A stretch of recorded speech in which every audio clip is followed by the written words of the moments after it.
Hello everyone, this is part 2 to my cold plunge lid build. I added a layer of 1/4 inch OSB to the underneath of the rigid foam. The reason for that is we had our coldest night so far and the lid got frozen to the tank.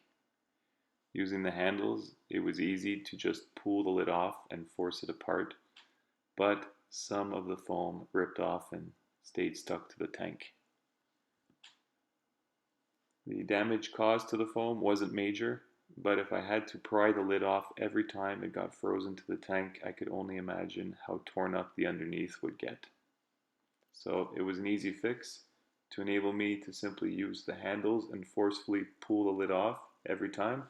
I went ahead and glued a layer of OSB to the complete underneath. Maybe the wood being less porous than the foam won't even have the sticking issue, but even if it does, I won't have to worry about being delicate with it. At the time of the initial build, I was trying to be cheap and only use the wood I had on me at the time, but this only cost 20 bucks and I had extra pieces left over to add a little something extra to the top of the lid at the corners. I made sure to mimic the identical cutout for the cord of the stock tank de-icer to pass through. And that was it. There you have it. If you are thinking of making a similar lid, please include this modification. And of course, leave a comment down below letting me know how it went. Definitely subscribe to my YouTube channel, Mike Biker Canada. If you haven't yet, there'll be plenty more videos to come.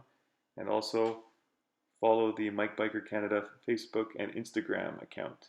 I'll be sharing some of my cold plunges there and updates on how the lid is doing. Happy plunging!